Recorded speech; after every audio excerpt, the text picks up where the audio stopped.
Hero అంటే సినిమాల్లో కనిపించే వ్యక్తే. తెర మీద డాన్స్‌లు, తెర మీద ఫైట్‌లు అన్నీ కూడా. కానీ ఆ రియల్ లైఫ్ హీరోలు ఎవరైతే ఉంటారో, ఆ సినిమాలను పైరసీ చేసి ప్రజలకు అందించి రియల్ హీరో అయిపోయాడు ఐబొమ్మ రవి. ఎందుకంటే ఇది నేను అంటున్న మాట కాదు. ప్రజల నుంచి ఆయనకొస్తున్న మద్దతు. చివరికి పోలీసులు కూడా మీకొక అవకాశం ఇస్తాం, పోలీస్ శాఖలో ఉంటావా, మంచి ఉద్యోగం ఇస్తాం, మంచి జీతం ఇస్తాం అని చెప్తే, లేదు లేదు నేను మళ్ళీ ఆ కరేబియన్ దీవులకి వెళ్ళిపోయి అక్కడ ఐబొమ్మ అనే పేరుతో ఒక మంచి హోటల్ పెట్టుకొని ఇక్కడ ఆంధ్ర ఫుడ్ ఇవన్నీ వాళ్ళకి అందించి నేను హ్యాపీగా బతికేస్తాను తప్ప నాకు ఇది వద్దు అంటున్నారట. ఇది ఎంతవరకు వాస్తవం తెలియదు. అయితే నిజంగా ఐబొమ్మ రవి లాంటి వాళ్ళు, అలాంటి తెలివైన మేధావులు, అలాంటి తెలివైన ఇంజనీర్లు ఇంకా చాలామందే ఉండుంటారు. అలాంటి వాళ్ళందరికీ సరైన అవకాశాలు లభించకపోతే ఇలాగే పెడదారి పడతారా? ఇది పెడదారి అనుకోవాలో లేదంటే మంచిదారి అనుకోవాలో తెలియదు. కాకపోతే చట్ట విరుద్ధమైన కార్యకలాపం చేశాడు కాబట్టి ఖచ్చితంగా అది చెడ్డదారే అనాలి. మంచిదారి అని అయితే మాత్రం మనం సర్టిఫై చేయలేం. కాకపోతే ఇప్పుడు ఈ మార్పు ముందే వచ్చిండుంటే, ఈ మార్పు ముందే చేసిండుంటే ఇలాంటి ఐబొమ్మ రవులు పుట్టుకొచ్చి ఉండకపోదురా? ఇదే అంశం మీద చర్చించే ప్రయత్నం చేద్దాం. సార్, వాస్తవానికి నాకు తెలిసి అంటే నేను ఇప్పుడు మీ దగ్గర ఉన్నానని మిమ్మల్ని పొగడాల్సిన అవసరం లేదు, కానీ నాకు తెలిసి ఫస్ట్ మీరు ఈ మాట మీరే అన్నారు. పోలీస్ శాఖలు ఇలాంటి వాళ్ళు అవసరం, ఇలాంటి వాళ్ళు ఉంటే బాగుంటుంది అనేది. ఓకే, ఈరోజు ఆంధ్రజ్యోతి పత్రిక రాసింది. మరి నిజంగా లోపల పోలీసులు ఆఫర్ ఇచ్చారో లేదో కూడా నాకు తెలియదు. ఆ పత్రిక ఆధారంగా నేను అడుగుతున్నాను. నిజంగా ఇలాంటి ఐబొమ్మ రవి లాంటి వాళ్ళకి నిజంగా ఇలాంటి ఆఫర్లు ఇచ్చి మనమే సద్వినియోగం చేసుకుంటే మంచిదే కదా అని మనమే రేజ్ చేసిన పాయింట్, మీరే చెప్పిన పాయింట్ అది. ఇప్పుడు పోలీసులు కూడా ఆ బాటలో వెళ్తున్నారా? నిజంగా ఇలాంటిది అవసరమా రాష్ట్రానికి కానీ దేశానికి కానీ? అవసరమే. ఎందుకంటే మనం ఎథికల్ హ్యాకర్స్ అంటారు.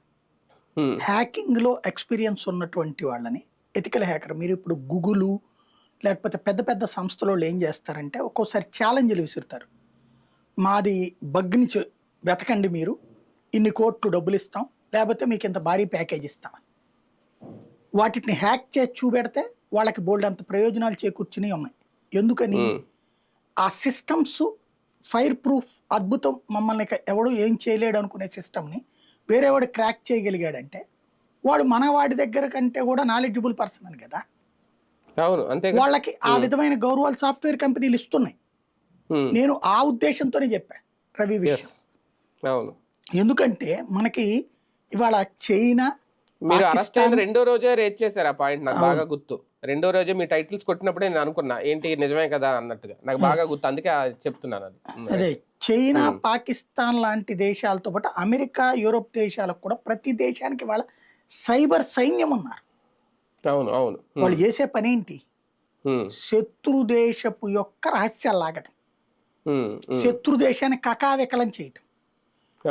నేను మొన్న చెప్పా, నాకు ఎందుకో అంటే కొన్ని మన వర్క్ ఎక్స్పీరియన్స్ ద్వారా ఒక ఐడియా వచ్చేస్తుంది. మొన్న నేను అన్నా, ఏది ఢిల్లీలో దాదాపు 100 విమానాలు ఒకేసారి గందరగోళపడ్డాయి అన్నప్పుడు, అదేదో ఏటీసీ ప్రాబ్లం అని రామ్మోహన్ నాయుడు మంత్రి గారు చెప్తే ఒకసారి క్రాస్ చెక్ చేసుకోండి, ఇదేం పద్ధతి? 100 విమానాలు ఒకేసారి ఏటీసీ ప్రాబ్లం ఎందుకు వస్తుంది? ఏటీసీలో ఎక్స్పీరియన్స్డ్ సిబ్బంది ఉంటారు, వాళ్ళు ఏమి అప్రెంటిస్ కాదు. టెక్నికల్ ప్రాబ్లం వచ్చిందంటే సంథింగ్ ఎవడో హ్యాకింగ్ ఎవడో ట్రై చేస్తున్నట్టు, స్పూఫింగ్ లో జరుగుతాయి. ఎందుకంటే ఈ మధ్యన మనం రెగ్యులర్ వార్తలు ఫాలో అవుతుంటే అర్థమైపోతుంది. ఇజ్రాయిల్ వీళ్ళని ఏడిపించడానికి ఇరాన్ వాళ్ళవి స్పూఫింగ్ చేస్తుంది. అంటే ఏం లేదు, మన విమానం నడుస్తూ ఉండగా మనది హ్యాక్ అయిపోయి మన మ్యాప్ కనబడదు. విమానం మ్యాప్ ఆధారంగా వెళ్తా ఉంటుంది, మ్యాప్ కనబడడం మానేస్తుంది, లేదా కొత్త మ్యాప్ వచ్చేస్తుంది అందులోకి. అప్పుడు వీడు ఇప్పుడు ల్యాండ్ ఎట్లా ఉందనుకోండి, ఇక్కడ ఉన్నప్పుడు విమానం ఇలా దిగాలి, ఇలా వెళ్ళాలి. అదే ఇక్కడ చూపించింది అనుకోండి మ్యాప్, అప్పుడు ఒక్కసారి ఇట్లా దిగుతున్నప్పుడు విమానం ఇక్కడికి నేల తగలదు. నేల తగలకపోయేటప్పటికి గబక్కన కింద జారిపోతుంది. లేదా ఇక్కడికి చూపించింది అనుకోండి, విమానం ఇక్కడే దిగిపోయింది, దన్మని కొట్టుకుంటుంది, పేలిపోతుంది. ఇది పైసా ఖర్చు లేకుండా శత్రువుని నాశనం చేయటం. ఇజ్రాయెల్ వాడు హిజ్బుల్లా, హమాస్ తీవ్రవాదులను ఎట్ట చేశాడు? 25-30 ఏళ్ల క్రితం వాడు కొంటున్న ఎక్విప్మెంట్లో అప్పుడే బాంబులు అమర్చాడు. మొన్న మధ్యన తేలింది ఏంటి? చేతిలో ఉన్న పేజీలు పేలిపోయినాయి, జేబుల్లో ఉన్న సెల్ ఫోన్లు పేలిపోయినాయి. ఫ్యాంటు జేబులో పెట్టుకుంటారట వాళ్ళు, దాన్ని ఏమంటారు, మన వైర్లెస్లు, అవి పేలిపోయి చచ్చిపోయారు అనేక మంది. ఇదంతా hackers ఎట్లాగా పనే. ఆ, ఇదంతా ఒక దేశపు సైనికుడుగా సైబర్ ఎక్స్పర్ట్ చేసిన పని. ఉమ్, అదే మన దేశంలో చేస్తే క్రైమ్ అంటాం. ఉమ్, ఆ ఆస్పెక్ట్ లో ఐబొమ్మ రవి చేసేది క్రైమ్. సైబర్ క్రైమ్స్ చేసేవాళ్ళు తప్పుడోళ్ళే, నో డౌట్. అవును. సైబర్ క్రైమ్స్ చేసే ఏ ఒక్కడైనా అంటే వ్యక్తి ఆస్తిని దోచుకునేవాడు నేరస్తుడు. ఉమ్, దేశం కోసం వేరే దేశపు యొక్క శత్రు దేశం యొక్క రహస్యాల్ని లాగడానికి మన టెక్నాలజీ వాడేవాడు సైనికుడు. ఉమ్, మనం రోడ్డు మీద ఎవరినో కాల్చి పడేస్తే హత్య అంటారు. ఉమ్, మన సైనికుడు శత్రు సైనికుడిని కాల్స్తే వీరుడు అంటాం. ఉమ్, అట్లాగా ఐబొమ్మ రవి లాంటి వాళ్ళు జెన్యూన్గా, ఎందుకంటే ఇవాళ రోజున పోలీసులకి ఈ సైబర్ అటాకర్స్ని కంట్రోల్ చేయాలంటే వాళ్ళ మీద వాళ్ళకంటే నాలెడ్జబుల్ క్యాండిడేట్స్ ఉండాలి. ఉమ్, ఆ ఆస్పెక్ట్లో ఇతను పనికి వస్తాడు. ఉమ్, ఉమ్, ఆ ఆస్పెక్ట్లో పెట్టుకోవడంలో తప్పు లేదు కూడా. అవును. అవును. ఉమ్, కాకపోతే అతను అంగీకరించలేదన్నారు, అది ఒక అవును. Aspect. Um, but iBomma Ravi ఉదంతంలో మనం ఫిల్మ్ ఇండస్ట్రీ వాళ్ళే ఒప్పుకున్నారు. ఇప్పుడు ఆయన, నేను నిన్న ఉమ్, దర్శకుడు అని పెట్టాను, కొంతమంది కాదు నిర్మాత అని చెప్పారు. నాకు సరే ఆ నిర్మాత సినిమాల మీద మనకి ఎక్కువ ఇది లేదు కానీ వాళ్ళ ఐడియాలజీ విషయంలో నేను మాట్లాడుతుంటాను. యాక్చువల్గా ఆ నాగవంశీ అని అతను ఏదో మాట్లాడుకొచ్చాడు. ఐబొమ్మ రవి చివరికి ఒక గొప్ప వ్యక్తిగా చూస్తున్న సమాజం, ఇది కరెక్ట్ పద్ధతి కాదు, సినిమాకి అంత కష్టపడతాం ఎంత కష్టపడతామని. ఉమ్, అరే బాబు, మీరు ఆలోచించాల్సింది నువ్వెంత కష్టపడ్డావు కాదు, నా కష్టానికి తగిన వినోదం ఇవ్వటం. ఉమ్, నువ్వు 1000 రూపాయలు పెట్టి సినిమా తీసి పెట్టు టికెట్, నేను కొనలేనే. ఉమ్, బేసిక్గా ఇక్కడ వేతన పెరుగుదల ఆధారిత జీవితమే కదా ఎవరిదైనా సరే. అవును. ఉమ్, నేను నిన్న లెక్క పెట్టా, దాని మీదనే అబ్జర్వ్ చేసి ఆలోచించా. నేను చాలాసేపు కూర్చుని ఆలోచించా ఏంటిది అన్నది నాగవంశీ మాటలకి విన్న తర్వాత. అప్పుడు ఒక వీడియో చేశా. ఇప్పుడు మా నాన్నగారికి అంటే మేము గుడివాడలో ఉన్నప్పుడు 350 రూపాయలు మా నాన్న జీతం అప్పుడు షాప్లో పనిచేస్తున్నప్పుడు. అప్పుడు నేను 4th క్లాస్ 5th క్లాస్ అప్పుడు నన్ను మా చెల్లెలకి చిరొక 30 ఆ రోజు నేల డబ్బులు ఇచ్చి పక్కన ఉన్న శరత్ టాకీస్ పక్కనే ఇల్లు ఉండేదన్నమాట, లేడీస్ గేట్ పక్కన మా ఇల్లు. అంటే మీరు స్వతంత్రంగా బ్రతకడం కూడా నేర్చుకోవాలి, స్వతంత్రంగా రోడ్ల మీదకి వెళ్ళడం నేర్చుకోవాలి, ఎప్పుడు అమ్మా నాన్న కాదు, నేర్చుకోండి రా అని చెప్పి సినిమా క్యూ లైన్లోకి పంపించారు మమ్మల్ని. వెళ్ళి క్యూ లైన్లో టికెట్ తీసుకుని సినిమా థియేటర్లోకి వెళ్ళి కూర్చుని చూసి, అప్పుడు ఇప్పటికి మళ్ళీ రిజర్వేషన్స్ లేవు, ఎక్కడ ఖాళీ ఉంటే అక్కడ కూర్చోడు, చూసి మళ్ళీ బయటకు వచ్చేటప్పుడు థియేటర్ అటు లేడీస్ గేట్ అటు ఉంటుంది, మెయిన్ గేటు ఇటు ఉంటుంది అనమాట, వదిలిపెట్టేది ఇటు వదిలిపెడతారు. అక్కడ నాన్న ఉన్నారు రెడీలో, మళ్ళీ మేము దారి తప్పకుండా తీసుకెళ్లారు ఇంటికి. ఆ రోజు 30 నాకు, అందుకని అది బాగా గుర్తు టికెట్ది. ఆ 30 తర్వాత నా డిగ్రీ టైంకి ₹1.50 టికెట్, ₹1.50 ₹1.50 ఉంది నా డిగ్రీ టైంకి. అంటే 4వ తరగతి ఎక్కడ, నా డిగ్రీ ఎక్కడ, 30 నుంచి ₹1.50. నేను డిగ్రీ చేస్తున్న టైంలో సెలవుల్లో ఒక బైండింగ్ షాప్లో పనిచేసేవాడిని. మందుల షాప్లో పనిచేశాను, బైండింగ్ షాప్లో పనిచేశాను నేను. ఆ చేస్తున్నప్పుడు ఆదివారం పూట ఎక్స్ట్రా చేస్తే 3 రూపాయలు ఇస్తారు చేతికి. ఆ 3 రూపాయలు పుచ్చుకుని సినిమాకి అనమాట. అప్పుడు ₹1.50 టికెట్టు, రూపాయి సమోసా, ఒక ₹10 ఆ స్వీట్ గానే ఏదో బర్ఫీ లాగా ఉంది 5 అది ఆ రోజు లెక్క. ఇదేది నా డిగ్రీ ఫస్ట్ ఇయర్ సెకండ్ ఇయర్లో. అంటే ఎంత గ్యాప్ ఉందో చూడండి, ఎంత ఛార్జ్ తేడా ఉంది. అదే నా డిగ్రీ కంప్లీట్ అయిన తర్వాత మనం వార్తలు కవర్ చేస్తుండగానే ₹2 ఛార్జీని కూడా వ్యతిరేకంగా నిరసనలు నేను చూసా. అప్పుడు సబ్ కలెక్టర్ డెసిషన్ తీసుకునేవాళ్ళు రేట్లది, సబ్ కలెక్టర్ ఆధ్వర్యంలో కమిటీలు ఉండే, వాళ్ళు డెసిషన్ తీసుకునేవాళ్ళు రేటు. ₹10 పెరిగితే సిపిఎం వాళ్ళ ధర్నా చూసా నేను, పావలా పెరిగితే రచ్చరచ్చ చూసా. ఇంకొకటి, అప్పుడు ఎన్ని సినిమాలు ఉండేయండి, ఒకేసారి 4-5 హీరోల సినిమాలు ఉండే. కృష్ణ సినిమా, ఇప్పుడు ఒక పండగ వచ్చిందంటే ప్రతి హీరో సినిమా రిలీజ్ అయ్యేది. చిరంజీవి సినిమా రిలీజ్ అయ్యేది, కృష్ణరాజు, కృష్ణ, శోభన్ బాబు రిలీజ్ అయ్యేది. ఎవరి అభిమానులు వాళ్ళ సినిమాకి పోయేవాళ్ళు. థియేటర్లు ఉన్నాయి ఇవాళ కంటే పోల్చుకుంటే అప్పుడు తక్కువే కదా. ఎవరికి ఒక 5 థియేటర్లు ఇది ఉంటే, ఒక 4 థియేటర్లు అది ఉంటే అట్టుండేది థియేటర్. మాకు లెక్క అనమాట. 1 టౌన్లో అయితేనేమో లేట్గా బిగిన్ అవుతుంది, 2 టౌన్లో ఫస్ట్ బిగిన్ అవుతుంది. విజయవాడలో అయితే ఎట్లాగా, ఏదన్నా కొత్తది మాకు నచ్చిన హీరో సినిమాకి వెళ్ళాలంటే రాజు రంభా ఓరసి ననక అట్లాంటి సినీ థియేటర్లకు పోతే ఇప్పుడు ఐనాక్స్ లేని అనుకోండి, అది అక్కడికి పోతే ఫస్ట్ వచ్చేస్తుంది 10:30 కల్లా దీన్ని అంటారు నూన్ షో. అదే వన్ టౌన్ లోకి వస్తే 11:30కి నూన్ షో. అంటే అక్కడ వేసిన బాక్స్ ఇక్కడికి రావాలి, అది లెక్క. అట్లాగే అవన్నీ ప్రత్యక్షంగా చూసిన వాళ్ళం మనం. అప్పుడు కూడా ఇంత దారుణంగా లేదు. అప్పటికేంటి, ఇదే కాకుండా నేల, బెంచి, కుర్చీ, రిజర్వ్ అని 4 కేటగిరీస్. ఇవి ప్రజలకి ఒక జవాబుదారీతనం. నా దగ్గర ₹1.5 ఉందంటే నేలకి వెళ్తా మాక్సిమం. ఆ తర్వాత నా డిగ్రీ ఫైనల్ ఇయర్ అయిన తర్వాత చూస్తే ₹5 నేల ఉండేది, ₹10 కుర్చీ బల్ల ఉండేది, బెంచి, ₹15 కుర్చీ, ₹20 రిజర్వ్. ఇది మనం ఈనాడులో ఉద్యోగాలు చేసే రోజుల్లో కూడా, సిటీ కేబుల్ ఉద్యోగాలు చేసే రోజులు కూడా. తర్వాత వచ్చేసిందండి టోటల్ ఆధిపత్యం. ఎట్ట వచ్చేసిందో అర్థం కాలేదు, స్మూత్ గా జరిగిపోయింది. అసలు ట్రాన్సిషన్ పీరియడ్ అంటారు, ఒక ప్రభుత్వం నుంచి ఇంకో ప్రభుత్వం మారడం, ఒక వ్యవస్థ నుంచి ఇంకో ప్రభుత్వం, ఆకస్మిక ట్రాన్సిషన్ జరిగిపోయింది. ఎట్ట జరిగిపోయిందో కూడా నాకు అర్థం కావట్లేదు. మన కళ్ళెదురుగుండానే చూసాం. ఉన్నట్టుండి ₹150 టికెట్, ఉన్నట్టుండి ₹250 టికెట్, 2 250 టికెట్లు 25-30 ఉంటాయి, మిగతా 150 టికెట్లు. కింద కూర్చున్నోడికి 150, పైన కూర్చున్నోడికి 150. ఎదవరకు నేలంటే ఫ్రంట్ కూర్చుంటాం కాబట్టి తక్కువ రేటు, బెంచ్ అంటే కొంచెం వెనక్కి కూర్చుంటాం కొంచెం ఎక్కువ రేటు, కూర్చుంటే ఇంకా వెనక్కి కూర్చుంటాం కాబట్టి ఎక్కువ రేటు, బాల్కనీ అంటే పైన కూర్చుంటాం కాబట్టి ఇంకా ఎక్కువ రేటు. ఇక్కడ చూస్తే ఇప్పుడు ఇక్కడ కూర్చున్నోడికి అక్కడ కూర్చున్నోడికి ఒకటే రేట్ అంటే ఇదేం న్యాయం?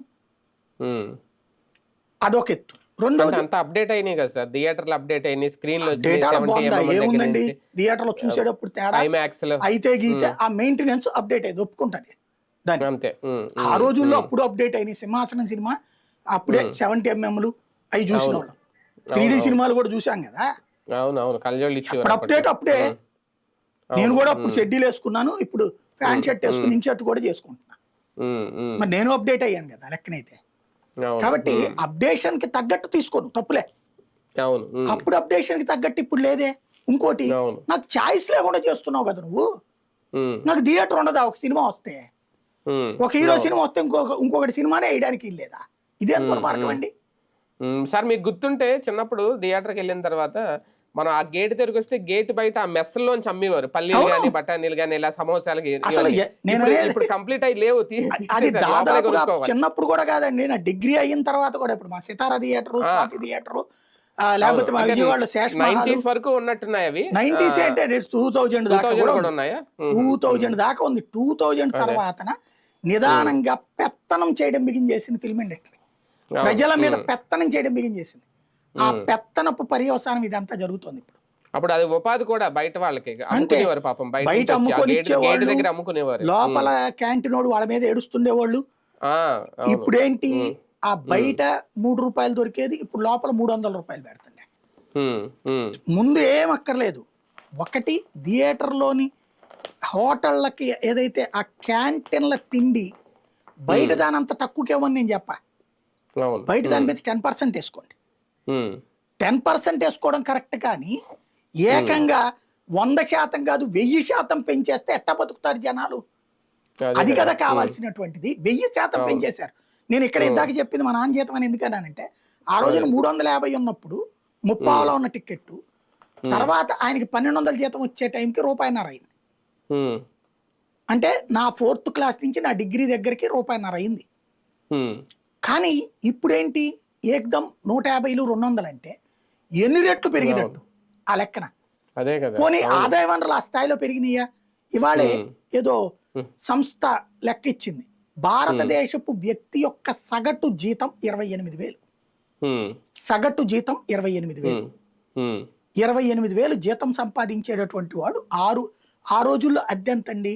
మేము గుడివాడలో ఫస్ట్ ఉన్నప్పుడు ఇంటి అద్దె ₹50. ఆ ఊరి నుంచి బయటకు వచ్చే నాటికి ₹75. గుంటూరు వచ్చినటువంటి సందర్భంలో మా ఇంటి అద్దె ₹300. ఆ తర్వాత విజయవాడకు వచ్చిన టైంలో కూడా ₹350 అద్దె. ఆ తర్వాత 1,500 అద్దె చూసాం, 6,000 అద్దె చూసా, 7,000 అద్దె చూసా. హైదరాబాద్లో 15,000 అద్దె కూడా కట్టా. కానీ ₹1,00,000 అద్దె అయితే కట్టట్లేదు కదా నేను. అదే కదా. నా ఇవాళకి కూడా 5,000 రూపాయలకి ఇల్లు దొరికేది ఉంది, కానీ నీ దగ్గర 500 రూపాయలు లేకుండా టికెట్ కుదరట్లేదే థియేటర్కి. బేసిక్గా టికెట్ రేట్ అని కూడా పబ్లిక్ పట్టించుకోకుండా ఉండాలి అంటే తినుబండారాల రేట్లు తగ్గాలి. మంచినీళ్ళ బాటిల్ 80 రూపాయలు, సమోసా ఒకటి 80 రూపాయలు, పాప్కార్న్ వచ్చేటప్పటికి 300 రూపాయలు 400 రూపాయలు అంటే అంతకంటే దోపిడీ ఇంకేంటి? ఆ దోపిడీని అరికట్టడం అనేది ఒకటి ముఖ్యం. రెండవది అన్నిటికంటే ముఖ్యమైనటువంటిది స్వేచ్ఛ లేకుండా చెయ్యొద్దు. ఒకేసారి అంటే మీ మీద మీకు నమ్మకం లేక మా నెత్తిని రుద్దుతున్నారు. ఇదివరకటి రోజుల్లో ఒక సినిమా 50 రోజులు ఆడింది. మాకు బాగా గుర్తు అనమాట. మేము స్టూడెంట్స్గా ఉన్నప్పుడు విజయవాడ వచ్చిన తర్వాత 10th క్లాస్లో ఇది స్వాతి థియేటర్కి వచ్చిందంటే హిట్టు, ఇదే ఫట్టు. నీలిమా థియేటర్కి వచ్చిందంటే హిట్టు, సితారాకు వచ్చిందంటే సూపర్ హిట్. సితారాలోకి వస్తే 100 రోజులు, నీలిమాలోకి వస్తే 50 రోజులు, స్వాతికి వచ్చిందంటే 15-20 రోజులు పోతుంది. ఇట్లాగో సెంటిమెంట్గా ఉండేది. 50 రోజులు 100, 150, 375 రోజులు ఆడినయ్యే సినిమాలు. నిదానంగా డబ్బులు సంపాదించుకుందాం అనుకున్నారు ఆనాడు. ఇప్పుడు ఒకేసారి దోచేసుకుందాం అనుకుంటున్నారు. అదే కదా. మీరు తింటారా? ఓ 10 ఏళ్ల తిండి ఒకే రోజు తినేస్తారా మీరు? తినరుగా. మరి 10 ఏళ్ల రోజు సంపాదన మీరు ఒకే రోజు తినేద్దాం అనుకుంటున్నారే. అదే ఉంటే నష్టం అంటే ఆ రోజు కూడా నష్టాలు వచ్చినాయి కదా. ఈ పరిస్థితులన్నీ చూసి ప్రజలు ఐబొమ్మ రవిని ఇప్పుడు హీరోగా చూస్తున్నారు అంతే. అందులో కానీ ఒకటి సార్, ఇక్కడ నిజంగా అంటే ఈయనకి ఇంకా ఈ రవికి సమాజం మీద ఏమన్నా ఒక అసహనమా, లేదంటే ప్రభుత్వం మీద అసహనమా, ఇండస్ట్రీ మీద అసహనమా? ఒక మంచి ఆఫర్ని వదులుకోవడం ఎలా చూడాలి? ఒకవేళ నిజంగా ఇది కరెక్ట్ అయితే ఎలా చూడాలి? ఆయన కుటుంబం మీద అసహనం ఆయనకి, ఈ దేశంలో అది ఓకే. అదే ఇప్పుడు వాళ్ళ ఆవిడ ఉన్న ఈ గడ్డ మీద ఆయన బతకాలనుకోవట్లేదు. అంతేనా? అదే అదే ఒకసారి సంపాదనకు అలవాటు పడ్డాక అది తగ్గి ఉండాలని ఆడనుకుంటాడు.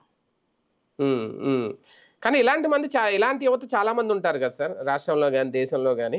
వాళ్ళ అందరి ఆలోచనలే కనుక ఇలాగే ఉంటే రేపొద్దున అది రాంగ్ రూట్లో వెళ్ళే అవకాశం ఇచ్చినట్టు అవదా? ఎందుకు లేరు ఇప్పటికి వెళ్ళిన వాళ్ళు. ఇప్పుడు విదేశాల్లో మొన్న మయన్మార్ నుంచి పట్టుకొచ్చారు మన వాళ్ళని. ఇక్కడ నుంచి సాఫ్ట్వేర్ ఉద్యోగాలను థాయిలాండ్కి నుండి అటుకు పోయారు. వాళ్ళ నిదానంగా మయన్మార్ పట్టుకుపోయి అక్కడ బలవంతంగా వాళ్ళ పాస్పోర్టులు లాగేసుకుని నువ్వు చచ్చినట్టు సైబర్ క్రైమ్ చేయమన్నారు.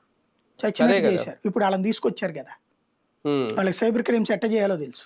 ఒక చిన్న ఏపీకే ఫైల్ పంపించి మన అకౌంట్ మొత్తం వాళ్ళు ఖాళీ చేస్తున్నారు అంటే వాళ్ళని ఇతన్ని కంపేర్ చేయొద్దు.